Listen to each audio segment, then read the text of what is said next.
Lost Judgment, the Kaito Files, is a DLC expansion to Lost Judgment, which can be bought as part of the Essentials Pack, which includes additional side stories for $34.99 USD and by itself for $29.99 USD. The DLC follows Yagami's ex-Yakuza partner, Masaharu Kaito, who finds out someone he loved may have survived a tragic incident. I gave Lost Judgment a favorable review, and this DLC mostly matched those expectations. The gameplay here is practically the same as Lost Judgment prior, but with the notable exception of Kaito's fighting style. It consists of brawling and wrestling, similar to Taijuan, the Yakuza games. This fits his more headstrong personality as opposed to Yagami's speed and grace, with his more kung fu crane-based attacks. You can also get a nifty defensive ability called Iron Guard, which allows you to parry non-weapon-based attacks. When it's successful, you can actually not get any damage from any attacks, except for guns and knives, of course.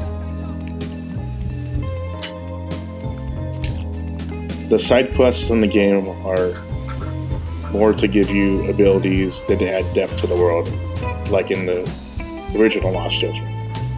Think of them as additional collectibles to make the game a bit easier. There's also a hidden boss, but he's a lot easier than the traditional Joamon boss that you'll find in Yakuza proper. There are no additional mini-games like the Sega arcade games, so if you're looking forward to that, you're not going to get it here. Kaito's investigations are a bit different with the primal sight, sense, and hearing abilities. Think of the detective mode in the Arkham game, and you'll forget it. This helps get you additional experience points while also forwarding the story. The game has 4 chapters and can last from 10 to 12 hours depending on if you want the trophy hunt and 100% complete the DLC. Graphics are the same standard Lost Judgment with great facial animations / capture, and a nice balance between photorealism and style, which is a hallmark of the Yakuza games.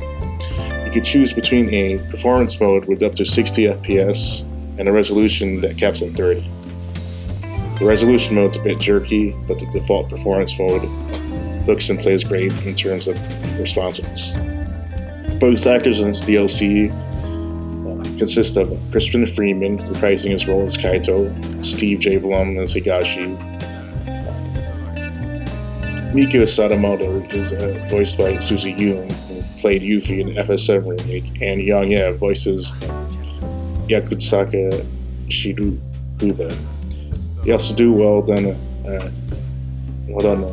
scenes which have a wide range of emotions and range that match the Japanese's original motion facial capture.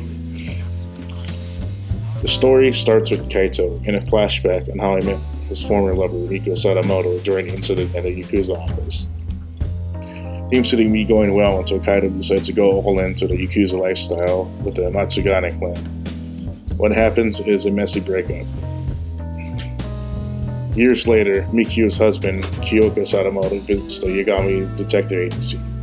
With Yagami on a case, it was up to Kaito to look into the disappearance of Miko, his wife, who was supposedly killed in a suicide, and finds the truth. What erupts is a story of reminiscence and lost love and greed. There's a few twists, but you have to play to find out. The story itself is a small-scale Yakuza story. Yakuza has a highly budgeted side story that adds depth to Kaito and fleshes him out more than a biography in the in-game encyclopedia can. Overall, the Kaito Files is a decent length DLC that is worth $29.99 on its own. If you're jonesing for a traditional Yakuza action, we'll cure the itch with an interesting side story, slightly tweaked mechanics, and new characters of the root or beautiful.